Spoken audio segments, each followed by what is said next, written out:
Usually I'm terrified to rank running backs when it comes to February because we still have free agency, we still have the NFL draft, and we have a lot of landmines that we're going to have to avoid through the offseason.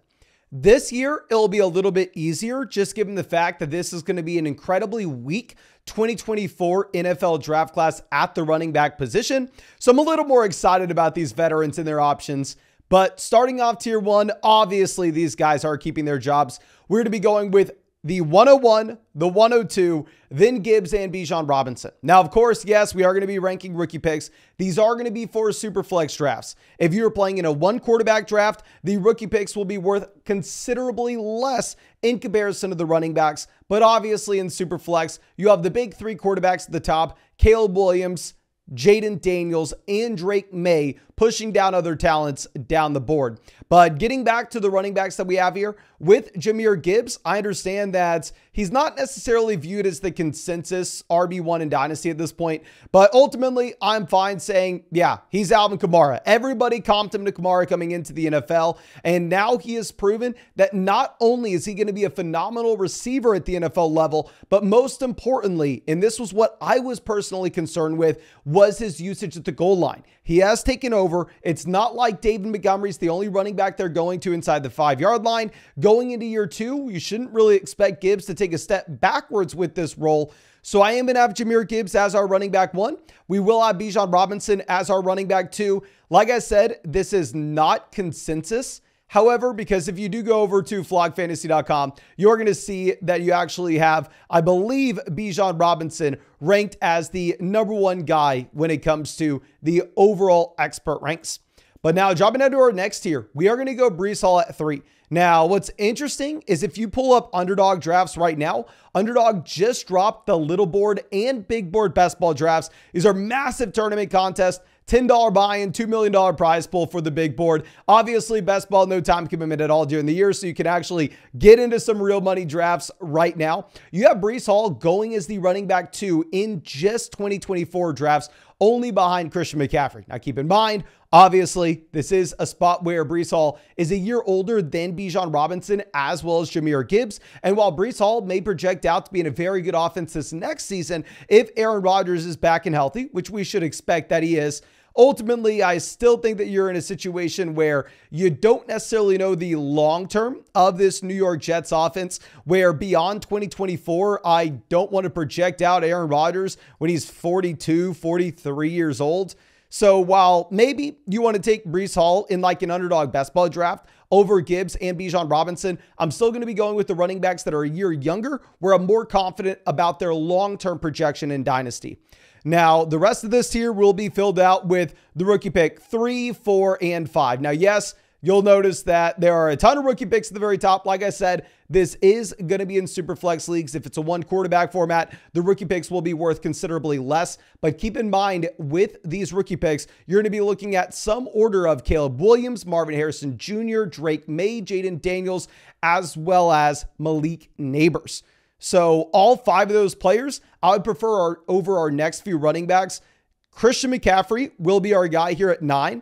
Now, CMC is obviously almost impossible to rank if we are talking about Dynasty, just given the fact that this is a running back that you would really love on a contending roster, but if you're rebuilding, you have literally zero interest in him. And that's why I'm going to prefer those rookie picks when it comes to February, because if you have Christian McCaffrey on your team and you were to try to sell him, you're going to need to, 1, find a contending team, 2, find a contending team that needs a running back, and 3, find a contending team that needs a running back that also is willing to pay the price to get Christian McCaffrey. It would be very difficult to sell CMC off your team compared to like the 105, the 104, where you're looking at a Jaden Daniels in a super flex league. Everybody would buy that. Now, going over to underdog best ball drafts right now, Christian McCaffrey is the running back 1 off the board. Obviously, if you were just playing in a best ball league and drafting for 2024, you would be taking a Christian McCaffrey there. But in Dynasty, he's 27 and a half years old. The man's going to be 28. So I do want to pump the brakes just a bit on ranking him as that elite level option still. Now, Jonathan Taylor will be in the same tier. Taylor, I don't necessarily expect the same level of short-term production, but you have a little bit of a longer runway. He just turned 25, obviously just got the contract extension. If you're going to go through and look at what you have in the expert ranks on flogfantasy.com, the community ranks, really in line with what we have here as well. Jonathan Taylor is the RB5 here in these expert ranks. And if you're looking at where he's being drafted on Underdog, this is a running back that's currently going as the RB6 behind Kyren Williams, Jahmyr Gibbs, Bijan Brees, and Christian McCaffrey. It is very interesting, however, to see Kyren Williams currently as a round 1 draft pick in these Underdog best ball drafts. Obviously, we'll talk about him just one second, but I will say I'm probably not drafting Kyren Williams in round 1. In February, if the Rams don't add anybody by the time we get to the season, maybe in August and September, then I'll throw in the towel and I will draft Kyren Williams round 1 of a redraft best ball league. But of course, if you want to get in a draft right now, I'd say now is probably the best time to get on Underdog, especially if you're into Dynasty Fantasy Football and you feel more knowledgeable about this year's rookie class than a lot of other people. You can actually get that edge. And also, if you get on Underdog Fantasy before the Super Bowl, you're going to be getting a special Patrick Mahomes pick'em, more than less than half a total yard for the big game. And Underdog's giving away $1 million airdrop on top of that if you include a pick'em for the big game, aka that Sunday game. And if you use promo code FLOCK, you're going to get a 100% deposit match plus our Dynasty Fantasy Football rankings and that Patrick Mahomes special pick'em, more than less than half a total yard. Now, moving over to our next spots, we are going to have the 106 and an early to mid 2025 first. So yeah, let's just rank out the rest of that tier. Moving on down, we will have Kyren Williams at 13. With Kyren Williams, as we already mentioned, he's being drafted as the RB5 in redraft leagues right now, which does seem a little bit nuts. If you are looking at the expert rankings on flogfantasy.com, this is more in line with what you should expect for Kyren Williams. Currently has an expert rank of 41, which is the RB6. I mean, you still like the age, 23 and a half years old. The only thing is typically when we have seen these running backs come out of nowhere with little to no pedigree, go from being undrafted in leagues to then all of a sudden a league winner, a lot of times these will be regression candidates. I'm going to be very interested to see what the Los Angeles Rams do through the course of the offseason. But clearly, Kyren Williams showed the ceiling to be a league winner last season.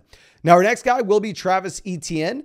Etienne is a running back that's not really someone with a ton of experience in the NFL. However, he's 25 years old. He stayed 4 years at Clemson, also missed his first season, obviously with the foot injury. Very painful with how much we drafted him in his rookie year. I understand that Jacksonville did not look good. I understand why people would be concerned about this offense going forward. I think that Trevor Lawrence just got injured. I think that they're going to be much better in 2024 than they were the end of 2023. So I'm not super concerned here. And then the 107 will be in this tier as well. You'll know I've talked about this a lot, but I do think that there is a tier of about 7 players as it stands on February 2nd. Now, of course, this may change with the NFL Combine. It's probably definitely going to change when it comes to the NFL Draft. But as it stands now, you have a tier of 3 wide receivers with Harrison, Neighbors, and Rome. And then you have a tier of 3 quarterbacks with Williams, Daniels, and May. And you have Brock Bowers in the mix. After that, it's okay. Do you like Brian Thomas Jr.? Maybe you want to get a little bit creative and go elsewhere. I'm assuming Thomas will be the guy that emerges. We just don't know yet. But I am going to have the 107 in the same tier as Kyren and Etienne. Now, dropping down to our next tier, we're going to be going with Devon Achane. Now, I am a little bit lower on Achane if you are looking at the rankings on flogfantasy.com. On flogfantasy.com, he is ahead of the 107. He is ahead of a mid to early 2025 first, and he is ahead of Travis Etienne. He's an incredibly young running back, only 22 years old, obviously found a ton of success and was the best player, I want to say, in the NFL from a per touch perspective this past season. I don't want to say issue, but my hesitation with Devon Achane is this is a running back that we already knew was going to be dynamic from a per touch perspective. We already knew that he was going to be hyper efficient. The question that you had with him is, okay, will this be a running back that can handle a full workload without getting injured? He weighs 188 pounds. He is the smallest running back to really ever have this kind of production at the NFL level. So yeah, maybe the NFL game's changing. Maybe he's an outlier and he's going to be able to sustain this production over a long period. We just simply have never seen a running back of this size stay healthy with a large enough workload. And really, Achane did not have a large workload his rookie season. He was just so good from a per touch perspective. So obviously, incredibly high ceiling. I do think that there is that one red flag, which is why I would prefer a running back like Travis Etienne, where we have seen Etienne handle the 3-down workload. The 108 will be here in this tier as well. Like I discussed, as of now, it looks like this is going to be a tier drop, but I'd imagine someone is going to emerge in this range by the time we get to the combine, by the time we get to the draft. And we're going to be going with some veteran running backs here as well. We're going to be going with Saquon Barkley in here at 18. While I understand, yes, Barkley is one of these older running backs, while he is someone that's been at the top of the league since 2018, he's only 26 years old. Like, Saquon Barkley is 1 year older than Travis Etienne. He was incredibly young at the time of the 2018 draft. I do think you still have a runway of about 1 to 2 seasons, maybe 2 to 3 seasons with Saquon Barkley with his receiving capability. Maybe he can finally find a better landing spot than what you have with the New York Giants this offseason. So I'll be a little bit more willing to bet on the talent of Barkley as a veteran running back. Then we're going to go Rachaad White, James Cook. If you're going over and looking at what you have with the underdog right now, you actually have Rachaad White getting drafted as the RB10, and you have James Cook getting drafted as the RB12 in 2024 drafts. Both these guys are going in rounds 3 and 4, and essentially people are pricing in that they will be starters next year. I do think you could see both the Bucs or the Bills take a running back in round 3, round 4 of this year's NFL draft, and maybe that eats into what you're expecting just a little bit in terms of them being true 3-down bell cows. Nonetheless, I think you can draft them. And then Kenneth Walker in the same tier as well. And I do want to reiterate why we rank these guys in tiers. I think you can go through, and if you wanted to put Walker ahead of Barkley, ahead of White, ahead of Cook, you can do that. If you wanted to put White ahead of the 108, you can do that. I do think inside the own tiers, it's going to be up to your personal preference. Walker, obviously, running back that showed a lot of talent. You just have Zach Charbonnet pretty much penciled in to be the 3rd down back here in Seattle. Now, dropping down to our next tier, we're going to be led off with the 109. This is a rookie pick that right now, Wild West territory. We have no idea what's going to be. Maybe Bo Nix gets some good draft capital and he turns out to be the pick. I don't know, but I like the flexibility. We are going to go with Isaiah Pacheco here as well. I mean, with Pacheco, he's young. He's been really good for the Kansas City Chiefs. And right now, I'm actually surprised to see that he's being drafted as the running back 9 in underdog drafts. He is being drafted before Rachaad White. He is being drafted before Travis Etienne. Personally, that's not going to be something that I am super excited to do. I mean, while, yeah, he's been the best running back for KC, he's in a great offense as well. Obviously, this is a team that hasn't necessarily leaned on the run, and Pacheco did take a step forward with his receiving this past season, but I don't think he's an elite receiving back out of the backfield.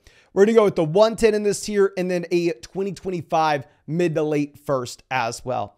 But now dropping down to our last tier, this is where you have a lot of running backs where we just have no idea what the situation is going to look like. We'll throw the 111 in here, but then we'll go Jacobs.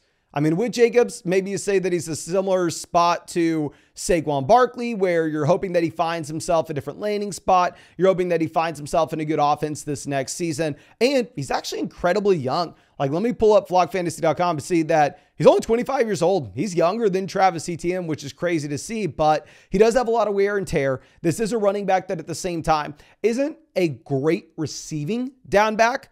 I mean, keep in mind, we had Josh Jacobs, my most drafted player in fantasy 2 years ago, when he turned out to be a massive league winner. So I love the guy, but I would just be a little bit less confident about his talent in free agency and compared to someone like Saquon Barkley.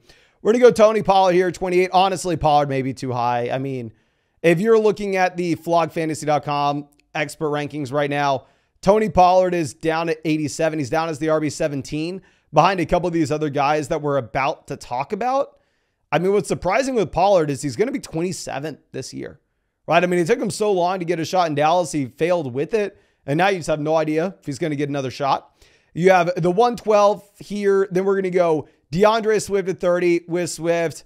I mean, I don't necessarily know what to expect, right? I mean, this is a running back that I think you can make an argument. Oh, okay, well, maybe he comes out and maybe he finds himself back in Philly. Maybe they re-sign him. Maybe he is the starting running back. I don't know, ladies and gentlemen. He is pretty young. We're going to go David Montgomery at 31. With Montgomery, the most concerning thing is seeing Jahmyr Gibbs take the goal line role at the end of the season, because we already know Gibbs is going to be the receiving down back. So if now Gibbs also has the high value touches inside the red zone, then all of a sudden David Montgomery is just the between the tackles grinder that's going to be seeing 10 carries a game in between the 20s.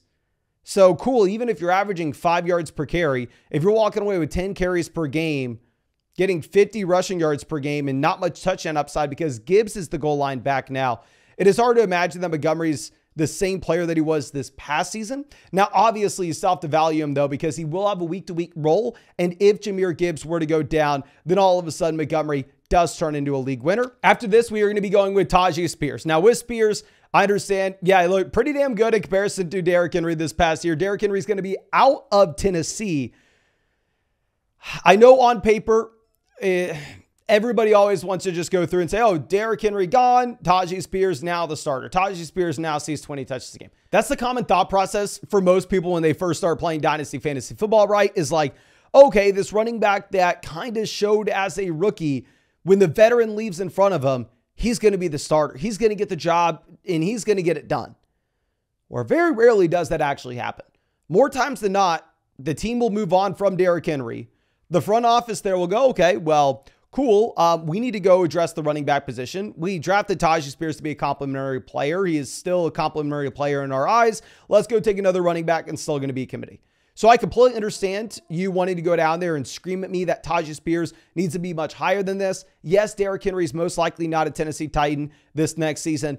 I will move Tyjae Spears up these rankings if he survives free agency as well as survives the NFL draft, and he does look to be a feature down back next season. Now, our next guy will be Brian Robinson. I mean, with Robinson, you have seen him in that role in the past. The question is, can he have a receiving workload? I mean, you don't necessarily know if Gibson's going to be here this next season, which is nice. You do have the coaching change, which is going to impact a lot of things here as well. And speaking of coaching changes, you have Zach Charbonnet. This is one of my favorite things to point out. Zach Charbonnet turns into the receiving down back in Seattle. Charbonnet was a 3-down back at his time at UCLA. If you pull up where he is going in underdog drafts right now, Zach Charbonnet is going as the running back 37. He is directly in front of Jonathan Brooks, Zamir White, Blake Corum, and he is directly behind Ty Chandler, Roschon Johnson, and Chuba Hubbard. I will be drafting Zach Charbonnet every chance I get at this pick. While I believe that Kenneth Walker is more likely than not the starting running back for the Seattle Seahawks, aka look at these rankings. I do think it's in the range of outcomes that the new coaching staff comes in and they take a look at this running back room where they don't have any allegiance to one of these players. And they go, okay, yeah, Zach Charbonnet, you're our guy. I'm not saying it's going to happen. I do think it's in the range of outcomes. Worst case scenario, I think he has a receiving down role with upside for more if Kenneth Walker were to go down. But at this price tag, like my favorite thing to do in those underdog drafts right now would be to take Zach Charbonnet. He's 37 in these rankings. And then we're going to go Javonte Williams here as well. I mean, with Javonte, a million excuses on why he hasn't really produced up until this point, right? I mean, this is a running back that you want to sit here and you want to say, oh, okay, well, at the end of the day, I mean, he's still pretty damn young. Like, let me pull up flockfantasy.com and get his updated age. He is 23.8 years old. So he's going to be 24 this next season. He was 20 years old at the time of the NFL draft coming out of North Carolina. So I understand the argument, but ultimately we just can't keep making excuses year in and year out for Javonte.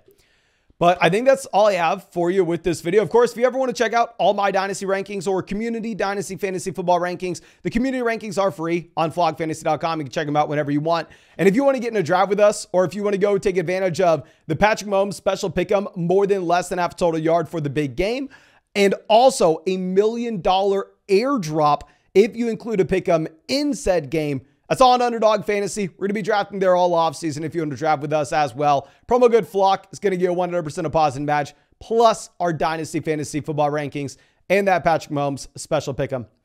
But I think that's all I have for you. Really do appreciate you and really hope we get to see you out with the video tomorrow.